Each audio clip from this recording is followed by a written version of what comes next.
Hey guys, so as we've made it to the end of Acts chapter 15, I just wanted to take this video to recap the chapter and then hopefully give you a few good questions for application. Now, if you've read any news about what's going on right now, you can tell very quickly that people do not agree.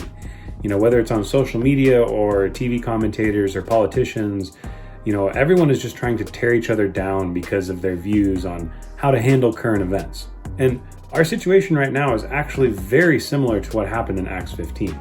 By way of recap, this chapter we saw Christians debating over what customs and traditions to keep from the Old Covenant. This was causing some big debates and dissension among different groups of Christians. People were saying that others weren't even saved if they didn't agree with them on certain issues. Now, in the middle of this, Peter points out that it's faith in the gospel of Jesus Christ that saves us, and that it's not a matter of whether or not we hold to all these old traditions and customs. And this argument really goes a long way towards ending the debate for these people. The grace of God is sufficient for every Christian, and that message comes through loud and clear in the midst of this really hot topic debate. And at the end of the chapter, we see that Paul and Barnabas are sent on to a group of Gentile believers, and they, along with a few others, have a lot of success spreading the gospel in that group of people. What questions can we consider in our modern context from this chapter? Even though the subject of the conflict in this chapter was a bit different from what the subject matter of our conflict is today,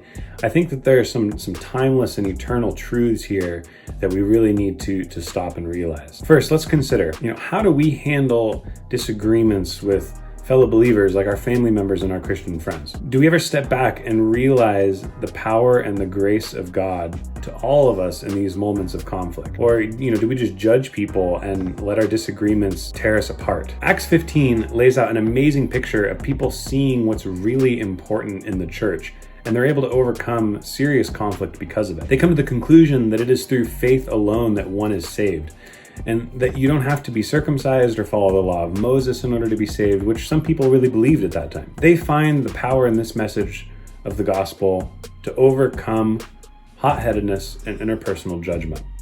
We should be considering if we're doing the same, if we are allowing God to work in each person, trusting in the grace of God, instead of damaging relationships just to try to win a point. A second question to consider: do we know the gospel and the essential truth of what God's grace means in order that we can actually trust in it? Now, the gospel is quite simply that Jesus Christ, the Son of God, came to earth, he lived a human life, he died and rose again 3 days later and later ascended into heaven. He sits at the right hand of God, and his power is so strong that it could overcome death. Not only that, he is so powerful that his death accounts for all of our sin, and his grace washes over people that, are living thousands of years after he actually lived. This great message has the power to break any and all kinds of sin and conflict. We must know God and fully trust him in order to have his power come into our lives and come into the conflicts that we have with other people.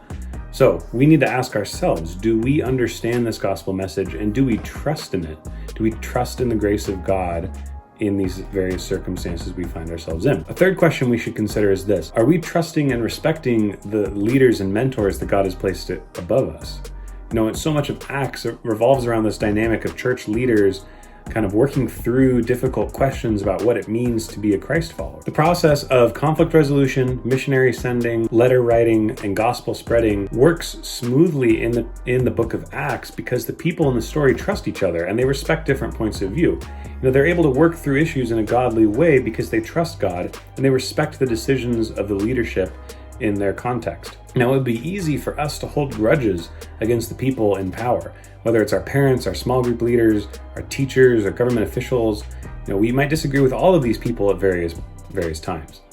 And while there is a time and a place to work out disagreements, there has to be trust and respect in relationships. The effective spreading of the gospel in the early church partially depended on this trust and in human relationships going smoothly.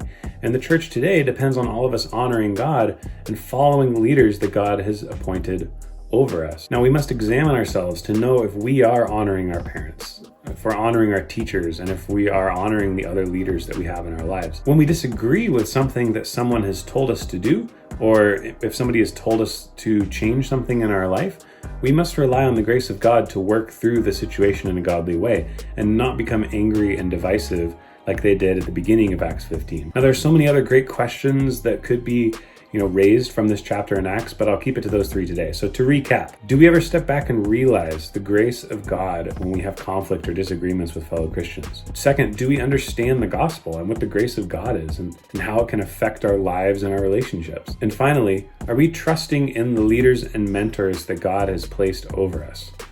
Let's consider these questions, talk about them together, and hopefully we can serve and honor God better because we've worked through these things in God's grace.